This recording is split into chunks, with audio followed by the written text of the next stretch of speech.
ತಾನೇ ಸರಿ ಹೋಗುತ್ತೆ. ಸ್ವಲ್ಪ ಕಾದು ನೋಡಬೇಕು ಇನ್ನೊಂದು 2 ತಿಂಗಳು. ಅಜಿತ್, ಈಗ ನಾವು ಮಾತಾಡ್ತಾ ಇರೋ ವಿಚಾರದಲ್ಲಿ ಮೋದಿ ಅವ್ರು ಹೇಳಿದಾಗ ನಾವು ಮತ್ತೆ ಇನ್ನೊಂದ್ಸಲ ಆ ಕ್ಲಿಪ್ನ ನೋಡಿದ್ರೆ ಅದು ಭಾರತಕ್ಕೆ ಇಂಪ್ಯಾಕ್ಟ್ ಆಗ್ತದೆ ಅಂತೇಳಿ ಎಲ್ಲೂ ಸ್ಪಷ್ಟೀಕರಣ ಇಲ್ಲ. ಆಗುತ್ತೆ, ನಾವು ಅರ್ಥ ಮಾಡ್ಕೋಬೇಕು. It's a part of it. Globally ಅವ್ರು ಹೇಳಿದ್ದು ಪ್ರಪಂಚ. ಸೊ ಪ್ರಪಂಚದಲ್ಲಿ ಬಿರುಗಾಳಿ ಬರ್ತದೆ ಅಂದಾಗ ನಾನು ಹಾರಬೇಕು, ನೀವು ಹಾರಬೇಕು. ಹೌದು ಹೌದು, ಅದರಲ್ಲಿ ಯಾರೋ ಒಂದು ತಡೆ ಹಿಡಿದು ಇರಬೇಕು ಅನ್ನೋದು ಯಾವ ವಿಚಾರನೂ ಇಲ್ಲ. ಬಟ್ ಇಲ್ಲಿ ಪ್ರಿಪೇರ್ಡ್ನೆಸ್ಗೆ ತಾವೇನು ಹೇಳ್ತಾ ಇದ್ದೀರಿ, February 27th, February 26th are any stage of prior dates ಯಾವ್ದಕ್ಕಾರು ಇದು ಒಂದು ಅನಿಸಿಕೆಗಳು ಪ್ರಿಪೇರ್ಡ್ನೆಸ್ ಮಾಡಲಿಕ್ಕೆ ಒಂದಿತ್ತ ಇಲ್ಲ.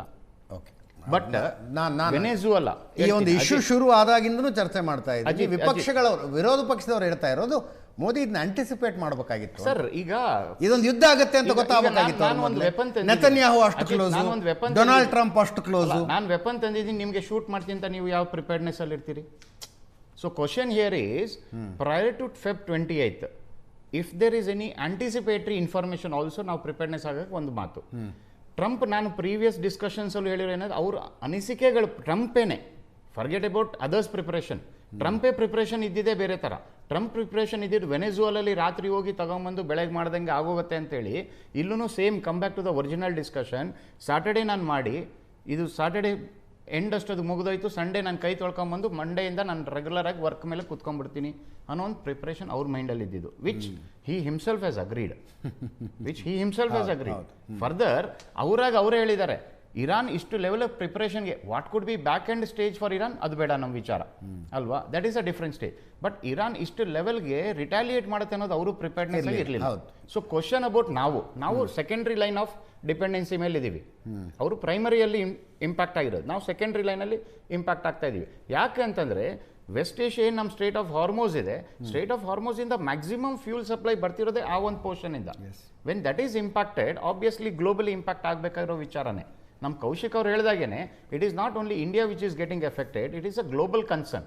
ಆ ಗ್ಲೋಬಲ್ ಕನ್ಸರ್ನ್ಗೆ ಇವಾಗ್ಲಿಂದ ನಾವು ಪ್ರಿಪೇರ್ಡ್ನೆಸ್ ಆದ್ರೆ, ಏನು ಪ್ರಿಪೇರ್ಡ್ನೆಸ್ ಅಂದ್ರೆ ಏನು? ಈಗ ಏನವರು ಪಬ್ಲಿಕ್ಗೆ ನಾವು ಕೊಡ್ತಾ ಇರೋದು, ನೀವು ಬಲ್ಕ್ ಟ್ರಾನ್ಸ್ಪೋರ್ಟೇಷನ್ ಮಾಡಿ, ಕಾರ್ ಪೂಲಿಂಗ್ ಮಾಡಿ, ಮೆಟ್ರೋ ಯುಟಿಲೈಸೇಷನ್ ಮಾಡಿ, ಅದು ಆದಷ್ಟು ಮಟ್ಟಿಗೆ ಏನಾದೆ. We can't stop using. ನಾನು ಮೊನ್ನೆನೂ ನಿಮ್ಗೆ ಹೇಳಿದಾಗೆ 700 ವೆಹಿಕಲ್ ಕಾನ್ವಾಕ್ ತೊಗೊಂಡೋಗೋದು ಅದು ಫೂಲಿಶ್ನೆಸ್ಸು. ಅವ್ರು ಹೇಳಿ ಅವ್ರ ಪಾರ್ಟಿಯಿಂದ ಮಾಡೋದು ಅದು ಫೂಲಿಶ್ನೆಸ್. ಬಟ್ ಸ್ಟಿಲ್ ಮಾಡೋರನ್ನ ನಿಲ್ಸೋಕ್ಕಾಗಲ್ಲ, ಮಾಡೋನು ಅದಕ್ಕೆ ಪೇ ಮಾಡಬೇಕು. The end result is what, pay ಮಾಡಬೇಕು.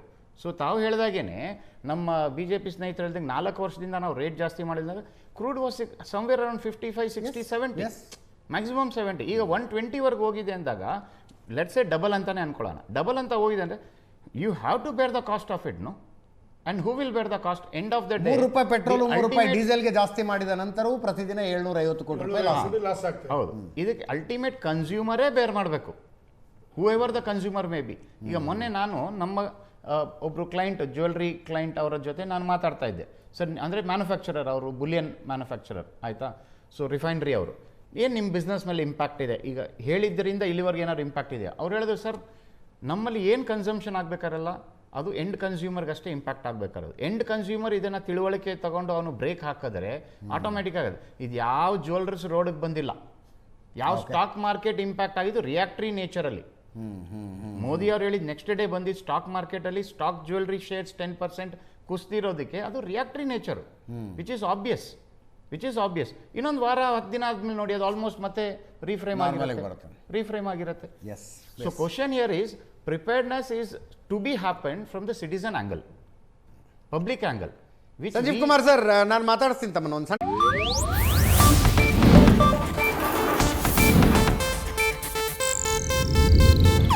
ಇದು ಏಷ್ಯಾನೆಟ್ ನ್ಯೂಸ್ ನೆಟ್ವರ್ಕ್ ಪ್ರಸ್ತುತಿ.